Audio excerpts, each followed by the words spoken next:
Alhamdulillah, wassalatu wassalamu ala Rasulillah wa ala alihi wa sahbihi wa man tabi'ahum bi ihsan ila yaumil qiyamah. Asyhadu an la ilaha illallah wahdahu la syarika lah wa asyhadu anna Muhammadan abduhu wa rasuluhu la nabiyya ba'dah. Bapak dan Ibu serta anak-anak seluruh jamaah salat tarawih yang dimuliakan Allah. Buat yang puasanya dimulai hari Rabu, ini adalah malam ke-11. Rebo, Kamis, Jumat itu 10 hari. Sabtu berarti malam ke-11. Sabtu ini sudah masuk ke hari Sabtu karena perhitungan tahun Komariah dimulai setelah maghrib. Jadi hari ini sudah bukan hari Jumat lagi, tapi hari ini adalah hari Sabtu. Buat yang memulainya di hari Kamis, Jumat, Sabtu, nah ini baru sampai hari ke-10 ya. Terlepas dari perbedaan pendapat itu, ada ulama yang membagi fase Ramadan ini menjadi 3 fase. Ada fase awal rahmah, wa awsatuhu maghfirah, wa akhiruhu itqun minan nar. Fase yang pertama adalah fase rahmah, penuh kasih sayang. Fase yang kedua adalah fase maghfirah, penuh ampunan. Dan fase yang ketiga adalah itqun minan nar, terbebas dari api neraka. Bagi jamaah yang melakukan saum mulai hari Rabu, berarti ini adalah malam 11, dan itu ada pada fase yang kedua, yaitu fase maghfirah, diberikan ampunan oleh Allah Subhanahu wa Ta'ala. Apakah semua umat Islam yang ada di dunia ini pada fase ini termasuk orang-orang yang akan mendapatkan ampunan dari Allah Subhanahu wa Ta'ala? SKB, syarat dan ketentuan berlaku ya. Apa syaratnya? Man shoma Ramadhana imanan wa ihtisaban ghufirallahu ma taqaddama min dhanbihi. 1. Yang kedua, man qama Ramadhana imanan wa ihtisaban ghufirallahu ma taqaddama min dhanbihi. Jadi syarat dan ketentuannya, insya Allah mereka yang akan mendapatkan ampunan dari Allah Subhanahu wa Ta'ala itu adalah orang yang berpuasa dan orang yang melaksanakan qiyamul Ramadan, orang yang melaksanakan qiyamul lail. Tidak usah diperdebatkan 10, 3, 8, 3, 20 plus 3, tidak usah diperdebatkan seperti itunya. Yang jelas, kalau kita komanya, man koma imanan wa ihtisaban, melaksanakan sholatnya itu dengan iman dan karena Allah, tentu kita akan berlomba-lomba, akan berfastabiqul khairat, memperbanyak amalan-amalan sunnah, terutama amalan sholat qiyamul Ramadan. Dan mudah-mudahan kita termasuk orang-orang yang istiqomah. Saum Ramadan kita laksanakan, qiyamul Ramadan juga kita laksanakan. Bapak dan Ibu yang dimuliakan Allah, saya ingin melanjutkan apa yang tersisa pekan lalu ya, yaitu terkait dengan ngecilin ya, terkait dengan terkait dengan hal-hal yang membatalkan puasa. Kalau pekan lalu saya berbicara al-mubiqat, yaitu yang membatalkan pahala puasa. Hari ini saya akan mencoba menceritakan, menguraikan atau menyebutkan hal-hal yang membatalkan puasa dari sisi al-mufatirah. Tahun lalu saya bahas ini ya, tapi biasanya setiap tahun selalu lupa ya. Kalau diujiankan, kalau kultum ini ada ujiannya, saya nggak tahu berapa orang yang masih ingat al-mubiqat dan berapa orang yang masih ingat al-mufatirah. Oke, saya akan ceritakan lagi, saya akan sebutkan lagi al-mufatirah atau hal-hal yang membatalkan puasa yang apabila kita lakukan kita wajib qadha. Wajib qadha setelahnya Ramadan selesai. Jadi mulai bulan Syawal kita wajib mengqadha apa yang kita tinggalkan gara-gara al-mufatirah, gara-gara yang membatalkan hakikat puasanya. Yang pertama, ar-ridha, murtad. Orang yang murtad ya, misalkan tanggal 10 Ramadan dia murtad, tanggal 20 Ramadan dia kembali kepada ajaran Islam, kembali lagi kepada Islam, maka kurang lebih 10 hari dia tidak berpuasa, maka yang selama 10 hari dia wajib mengqadha puasanya dan ibadah-ibadah yang lainnya yang ditinggalkan selama bulan. Yang kedua, haid dan nifas.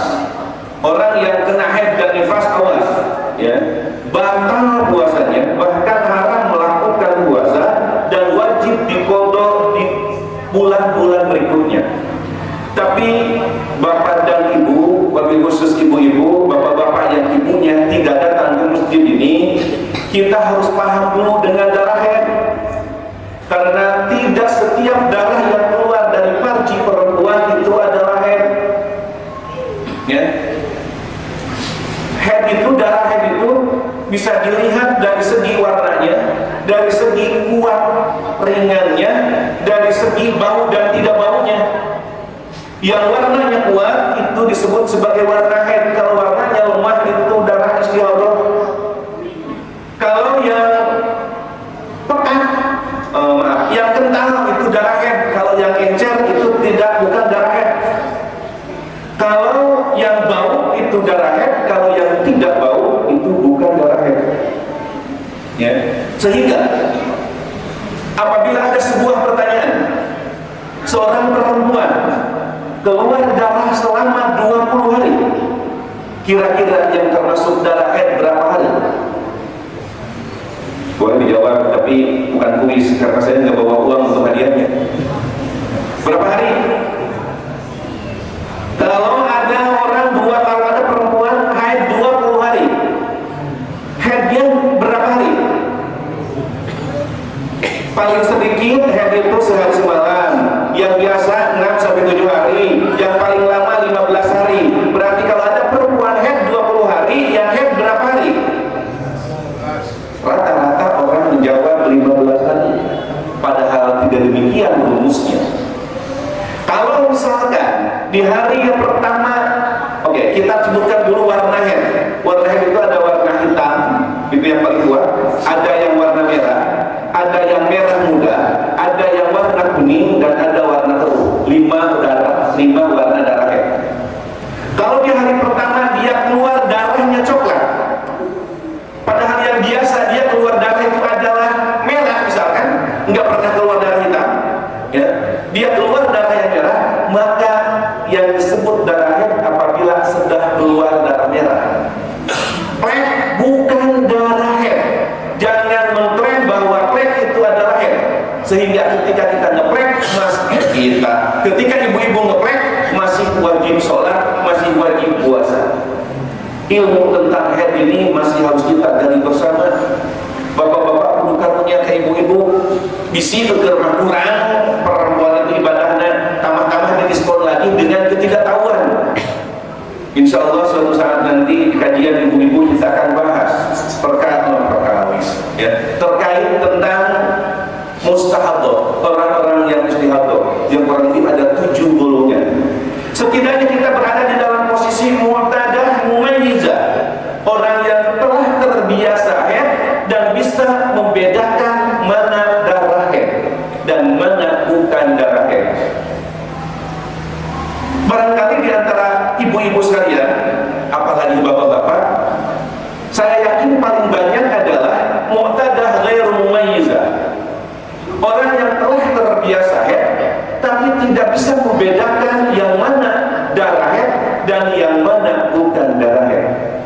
Makanya hati-hati ya, ketika kita menentukan mengklaim darah haid dan bukan darah haid, jangan asal kurangi. Karena yang paling banyak adalah 15 hari, maka kalau 20 hari keluar haid, yang 15 itu adalah haid, yang 5 hari adalah istihadhah. Tidak seperti itu. Bisa saja yang istihadhah yang darah haidnya cuma 2 hari.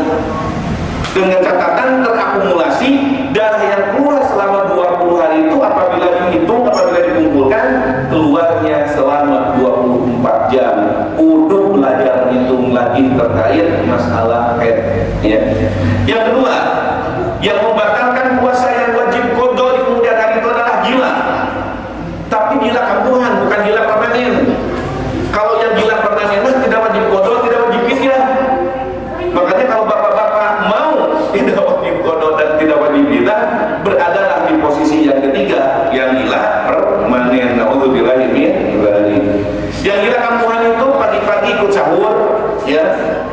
Kemudian jam setengah 10 gerbek gila satu laulah dotan segerbegan, ya, seketika hilangnya, 5 menit kemudian sembuh lagi.